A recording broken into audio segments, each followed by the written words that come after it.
ఖమ్మం జిల్లాలో మద్యం టెండర్లకు దరఖాస్తుల స్వీకరణ కొనసాగుతోంది. జిల్లా వ్యాప్తంగా ఇప్పటివరకు 4208 దరఖాస్తులు వచ్చాయని తెలిపారు అధికారులు. ఇవాళ్లతో దరఖాస్తుల స్వీకరణ ముగియనుంది. టెండర్లకు మరికొన్ని గంటలే ఉండడంతో గడువు సమయానికి 4300 దరఖాస్తులు రావచ్చని అధికారులు అంచనా వేస్తున్నారు. గత ఏడాది కంటే ఈసారి 20% దరఖాస్తులు తగ్గాయన్నారు. పోయినసారి 7000కు పైగా అప్లికేషన్లు వచ్చాయని, ఈసారి 4300 వరకు పడిపోయాయని చెప్పారు.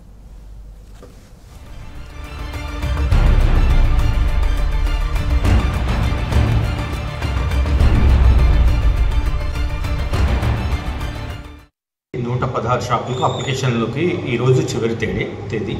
ఈరోజు వరకు దాదాపుగా మనకు 4200 చిల్లర అప్లికేషన్స్ వచ్చాయి. ఇప్పటికీ ప్రాసెస్ కంటిన్యూ అవుతుంది. ఈరోజు సాయంకాలం 5 గంటల వరకు ఎవరైతే మనకు అప్లికేషన్స్ ఇస్తారో క్యూలోకి కొడతారో వాళ్ళ అప్లికేషన్స్ మొత్తం కూడా తీసుకోవడం జరుగుతుంది. ఈ ప్రాసెస్ అయిపోయిన తర్వాత మనము 27వ తేదీ సీక్వెల్ రిసార్ట్స్లో కలెక్టర్ గారి ఆధ్వర్యంలో డ్రా తెగడం జరుగుతుంది. వీటికి సంబంధించి అప్లికెంట్స్ అందరూ ఆ రోజు 9:30 కల్లా వచ్చేసి మీకు అక్కడ సీట్లు కేటాయించిన సీట్లలో కూర్చోవలసిందిగా కోరుతున్నాం. ఈరోజు ఇప్పటి వరకు 4200 వరకు అప్లికేషన్స్ వచ్చాయి. ఇంకా ఇప్పుడు మన జనరల్గా ఈవినింగ్ 3-4 ఆ టైంకే ఎక్కువ వస్తారు కాబట్టి కరెక్ట్గా చెప్పలేము.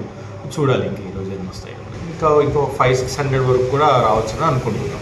లాస్ట్ ఇయర్కి కొద్దిగా తగ్గాయి మనకు అప్లికేషన్స్.